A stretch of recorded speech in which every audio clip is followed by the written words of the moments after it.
bilang sa napakalaking pamilya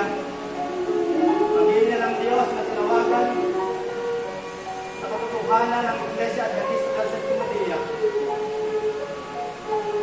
Nais ka namin patuloy na dalhin sa Panginoon sa pamamagitan ng panalangin. Kaya nga kami nagagalak sa pamamagitan ng iyong desisyon para sa Panginoon at sa Panginoon lamang.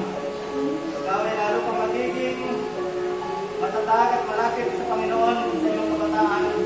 Ay patuloy kang sasaksi sa kanyang banal na gawain.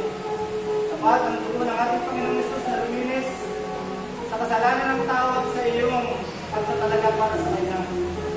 Purihin natin ang Diyos. Kaya nga bilang ministro ng Ebanghelyo ngayon, ikaw ay aking pinabautismuhan, kapatid na Mordeyos. Sa pangalan ng Ama, ng Anak at ng Banal na Espiritu Santo. Amen.